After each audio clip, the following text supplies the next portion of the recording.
Uncertainty in any situation is not only uncomfortable, but can create awkward interactions. Let's say you're at the bar and after a couple drinks you finally work up the courage to go talk to an angelic-looking male/female standing across the room from you. In an initial interaction, a communication process occurs called uncertainty reduction. According to McGraw-Hill, uncertainty reduction suggests that when strangers meet, their primary focus is on reducing their levels of uncertainty in the situation. Their levels of uncertainty are located in both behavioral and cognitive realms. That is, they may be unsure of how to behave or how the other person will behave, and they may also be unsure of how they feel about this person and how the person feels about them. Further, people's uncertainty is both individual level and relational level. People are highly motivated to use communication to reduce their uncertainty, according to this theory. Okay, so you want to get past that awkward, "Hey, you don't know me. I swear I'm not a creep" stage. The only way to do this is to eliminate the other person's doubt and prove that you in fact actually are not a creep and they don't have to run away from you. Where do these uncertainties exist?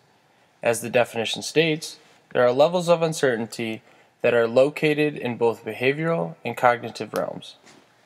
Alright, now I know this doesn't help a whole lot, but it's a start. Let's dive into these realms for a second to gain a better understanding of what the heck they actually are. Cognitive is simply about what you believe in and your attitudes towards those beliefs.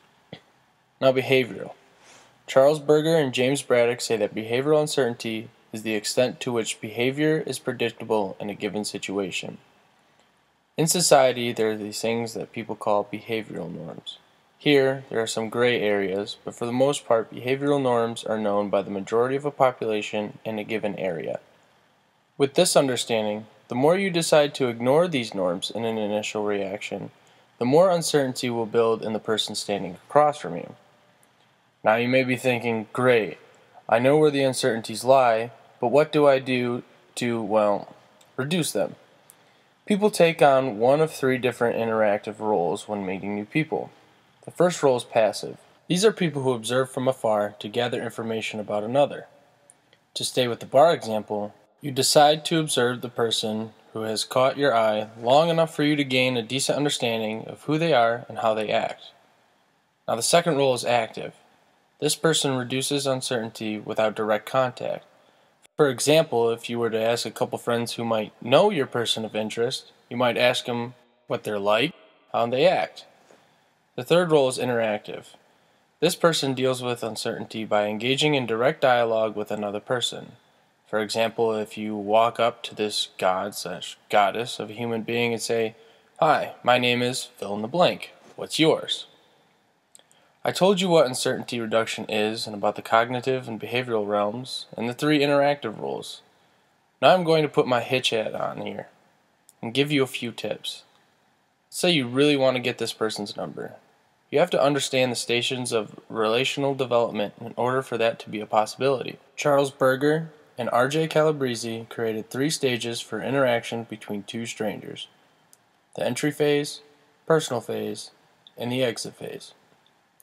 The entry phase is basically how well you adhere to the behavioral norms of society. Berger states that individuals begin interactions under the guidance of implicit and explicit rules and norms. This could be something as simple as, "Hi, how are you?" The personal phase is pretty much a different way of saying 20 questions phase. This is where the two former strangers will inquire about one another's values, morals, and personal issues, i.e. pet peeves. With more disclosure comes more emotional involvement. The last phase, the exit phase, is when the new acquaintances decide whether they want to continue developing a relationship or not. Now, I know this all sounds like a giant amount of information to remember in order to simply talk to somebody. If I were to wrap this up all into a couple sentences, I would say you reduce uncertainty by simply talking to people. So, talk it up. Ask questions and answer them. But above all, be yourself.